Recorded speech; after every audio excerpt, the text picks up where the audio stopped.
They say the people who truly know your past are the ones who could destroy your future. And for Meghan Markle, that danger didn't come from some ruthless tabloid reporter or a jealous royal aide. It came from the one man the world thought would protect her forever, Prince Harry himself. Yes, you heard that right. The same man who once called her the love of his life, the mother of his children, his safe place, has now, allegedly, whispered something behind palace walls that froze everyone around him. He didn't yell, he didn't accuse, he just said one chilling line. There are things about Meghan that no one outside this family will ever believe. And that, my friends, was the sentence that made jaws drop across the palace. Because if Harry himself hinted that there are secrets buried beneath the fairy tale, what could be so deep, so dark, so unbelievable that even he won't defend her anymore? This isn't just some celebrity gossip column. This is the story of the real Meghan Markle. Before the tiaras, before the palace, before the world turned her into a modern-day Cinderella. And trust me, once you hear what really happened that one unforgettable night in Toronto, you'll never look at Meghan the same way again. The Toronto Secret. Picture it, Toronto, 2016. Meghan's filming suits, living in a rented townhouse, and quietly dating a prince. A real prince, Harry himself, who's sneaking into Canada away from the palace eyes, handlers, and that suffocating royal spotlight. It's supposed to be private, intimate, romantic, but according to people who knew Meghan back then, that night, oh, it was anything but innocent. Whispers spread fast in Toronto's social circles. Apparently, Meghan wasn't just hosting a cozy dinner for two, she was hosting something else, something the city's nightlife elite whispered about behind tinted limousine windows. They called it a run. And no, darling, that wasn't a midnight jog. We're talking about the kind of indulgence that glitters in the dark, then vanishes by sunrise. Allegedly, cocaine. No photos, no cops, no paparazzi lurking outside. Just a night that vanished as if it never happened, except for one name that kept echoing in hushed tones. Princess Eugenie. Yes, Harry's own cousin. Now, nobody knows if Eugenie was actually there or if her name was just used to unlock some very exclusive doors. But the fact that it was mentioned at all sent shockwaves through those who heard about it. Because one wrong step, one headline, one leaked text, and that night could have ruined everything. Not just a romance, but the royal family itself. Something went wrong that night. Maybe a near exposure, maybe a leak that almost hit the press. Whatever it was, by morning, it was gone. No witnesses, no gossip blogs, no trace, just silence. And when silence comes that fast in royal circles, it usually means someone very powerful made a phone call.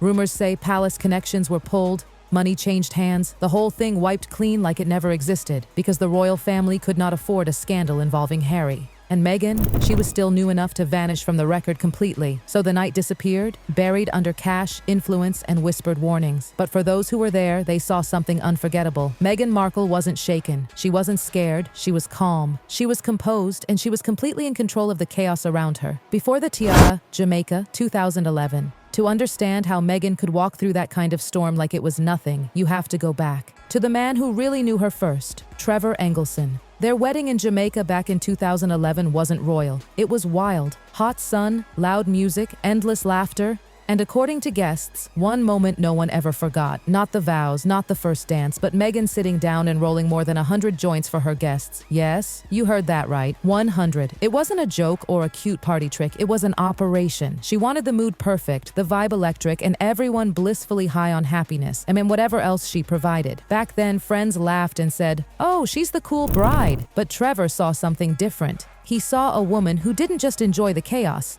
She managed it. She was the one directing the fun, controlling the mood, hiding the mess behind the music. He thought he'd married a sweet, grounded actress with a Hollywood dream. What he got was someone who could stage manage reality like a film set. That was Meghan's true talent, control. And when the marriage ended, she didn't just walk away. She erased him, completely. But he remembered. The laughter, the smoke, the glimmer in her eyes, the way she could orchestrate pleasure and hide the truth. He knew Meghan wasn't just living through the chaos. She was creating it. The Soho House Double Life Toronto wasn't just where Suits filmed. It was Meghan's second life. It was... By day, she was the polished actress, smiling for the cameras, writing blog posts about yoga and self-love. By night, she was a mystery woman. Her world revolved around Soho House, that ultra-exclusive club where fame and temptation blend until you can't tell them apart. Insiders say it was a place where champagne wasn't the only thing being poured, where quiet deliveries arrived through back doors and secrets were the only currency that mattered. And Meghan? She wasn't some wide-eyed guest. She was the connector, the one who knew who wanted what and how to make it happen. Her beauty opened doors, but her discretion kept them them open. People didn't just invite her because she was charming. They invited her because she was safe. She could make a scandalous night disappear before dawn. She could give you indulgence without exposure. Inside Soho House, she was the woman who could make the night last forever. The one who turned temptation into an art form and secrecy into survival. That's the part of her story the palace never saw coming, because long before Meghan became the Duchess of Sussex, she had already mastered the royal family's oldest art, the power of secrecy. The prince and the escaped Prince Harry had spent his whole life trapped under a spotlight so bright it burned. Every slip, every wild night, every private moment splashed across the headlines. The Vegas photos, the party prince image, the constant judgment. Freedom? For Harry, it didn't exist. Then came Meghan. She didn't just offer affection, she offered something far more intoxicating. Escape. She understood the thrill of danger, the high of breaking rules, and most importantly, how to do it without getting caught. Meghan had already mastered that double life. The Soho nights, the private indulgences, the smiling public image. She knew exactly how to live loudly in private and quietly in public. To a man suffocating under royal rules, that was addictive. People say it was love at first sight. But maybe, just maybe, it was recognition.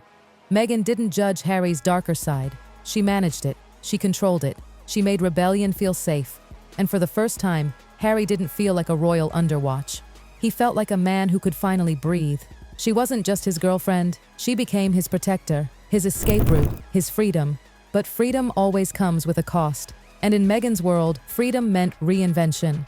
For Meghan Markle, reinvention wasn't an accident. It was a survival strategy. Every time she stepped into a new life, she didn't just move forward. She erased everything behind her. When she left Trevor Engelson, she didn't just end a marriage, she deleted a witness. When she left Toronto, she didn't just change addresses, she vanished from entire social circles. Friends? Gone. Contacts? Vanished. Even people who thought they were close to her, poof. They just stopped hearing from her. It was as if Meghan could press a button and reset her whole existence. One minute she was your brunch buddy, the next, your number didn't even work anymore. College friends said the calls stopped. Her family back home said they only found out about her engagement the same way the world did, through the news. To outsiders, it looked like privacy, but those who had seen her pattern knew better. It wasn't about protecting peace, it was about controlling the story. Every silence was deliberate. Every goodbye was a clean slate. Every disappearance was a chapter closed forever. It wasn't luck that saved her during that Toronto scandal. It was instinct, the same instinct that made her erase Trevor Engelson, the same instinct that cut off old friends and distanced her from family. When things got messy, Meghan didn't argue. She didn't fight. She vanished. People who once called her best friend said suddenly, the texts stopped. Former co-stars from Suits admitted that once the fame hit, Meghan went radio silent. To the public, it looked like privacy. But to those who knew her, it looked like strategy. Every time she vanished, she edited her story. Every time she went quiet, she rewrote the narrative. Because Meghan learned something powerful. When people can't reach you, they can't reveal you. So the Meghan Markle the world knows. The calm, composed Duchess, the humanitarian, the mother, she's not hiding. She's controlling. Her silence isn't emptiness. It's power. When the cracks began to show, but even the most perfect mask eventually slips. Little by little, the inconsistencies started to surface. In one interview, Meghan claimed she had never Googled Prince Harry before meeting him. Sweet, innocent, spontaneous, the perfect fairy tale. But then, in another conversation, she described Harry's likes and traits with the kind of precision only someone who had done her homework would know. Then there was the I felt trapped narrative. Meghan told the world she was isolated and alone in the UK.